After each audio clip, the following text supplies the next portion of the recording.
Ciao Tony Pitoni. Faccio ascoltare Janzu, il mio parrucchiere cinese. Ciao Eric. Ciao. Conosci Tony Pitoni? Sì, Il cantante? sì, E come lo conosci? perché cantare è bravissimo. No, sii sincero. No.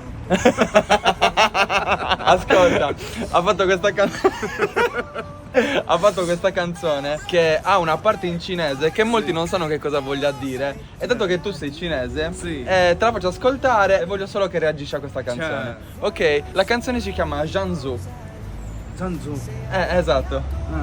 Va bene, ok. Ok, queste sono le cuffie e adesso la mettiamo. Zanzu. Pronto? Sì. Vai.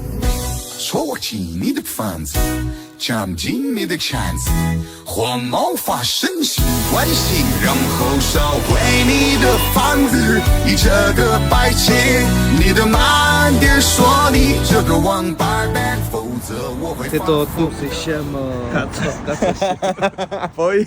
Lui ti do, io venire tu casa. Ripeto, cazzo. Io volevo tu, gatto. Ah, ok.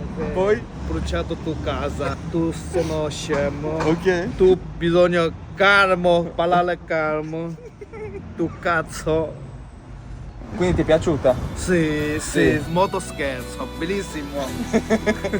Mandiamo un saluto a Tony Pitoni. Sì, ciao. Ciao Tony Pitoni.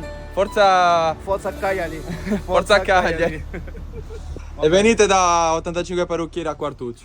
Ciao. Ciao.